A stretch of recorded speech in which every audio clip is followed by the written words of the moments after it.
नमस्कार. विकास समाचारमध्ये आपले स्वागत. बदलापूर शाळेतील लैंगिक शोषण. MVA तर्फे महाराष्ट्र बंदची हाक. वकिलांचा आरोपीची केस घेण्यास नकार. एका बालवाडीत 2-4 वर्षाच्या मुलींवर झालेल्या लैंगिक शोषणाप्रकरणी बदलापूर रेल्वे स्थानकावर झालेल्या मोठ्या निषेधानंतर महाराष्ट्र ठाणे जिल्ह्यातील बदलापूरमधील इंटरनेट सेवा निलंबित करण्यात आली होती. तर बहुतांश शाळा बुधवारी 21 ऑगस्ट रोजी बंद राहिल्या. कल्याण बार असोसिएशनने आरोपी अक्षय शिंदे या सफाई कामगाराची केस न घेण्याचा निर्णय घेतला आहे. बदलापूर घटना आणि महिला व मुलींवरील वाढत्या गुन्हेगारीच्या निषेधार्थ महाविकास आघाडीने 24 ऑगस्ट रोजी महाराष्ट्र बंदची हाक दिली होती. MVAच्या बैठकीत काँग्रेस, शिवसेना, UBT आणि NCP या 3 पक्षांच्या नेत्यांनी बदलापूर घटना आणि राज्यातील एकूणच महिला आणि मुलींच्या सुरक्षेच्या मुद्द्यावर चर्चा केली.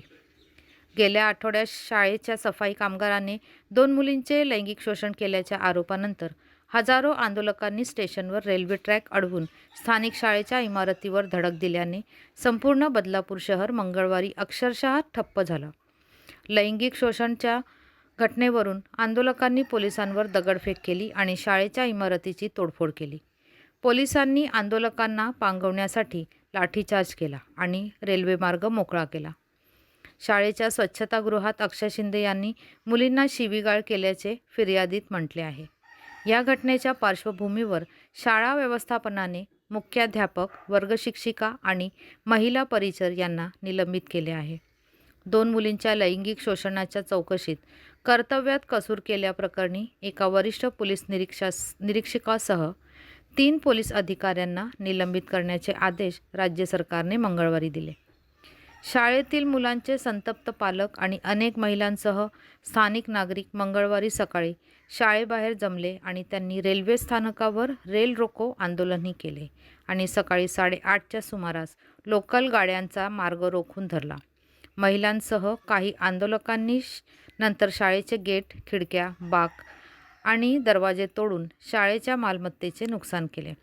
ही घटना घडलेली शाळा बदलापूरमधील भारतीय जनता पक्षाच्या नेत्याच्या जवळच्या नातेवाईकाची असे सांगण्यात येत आहे. आघाड़ी की आज जरूर मीटिंग हुई है.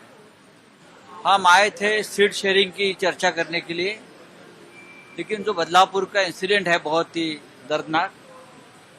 हमने सोचा कि आज हम सीट शेयरिंग पर चर्चा नहीं करेंगे, महाराष्ट्र की जो लॉ एंड ऑर्डर है उसके ऊपर चर्चा करेंगे. जो हादसा हुआ है बदलापुर में, पूरे महाराष्ट्र में उस बारे में एक रोष है. लोग भड़क कर बाहर निकले हैं और आज जिसने आंदोलन किया है उनके खिलाफ मुकदमे चल रहे हैं, FIR. तो ये निर्णय हुआ है 24 तारीख को 24 हम बदलापुर की जो घटना है उनके खिलाफ महाराष्ट्र बंद का ऐलान करेंगे. महाराष्ट्र बंद होगा. महाविकास आघाड़ी में सभी जो हमारे साथी है, Congress, NCP, Shiv Sena, left parties, Samajwadi party, everybody, हम एक साथ आएंगे और महाराष्ट्र बंद करेंगे. पूरा महाराष्ट्र का अपराधीकरण हुआ है और महिलाओं के ऊपर अत्याचार बढ़ रहे हैं और सरकार सो रही है. सब बीजेपी की तरफ. धन्यवाद. वसईहून मी शहनाज शेख. विकास समाचार चॅनलला लाईक, शेअर, सबस्क्राईब जरूर करा.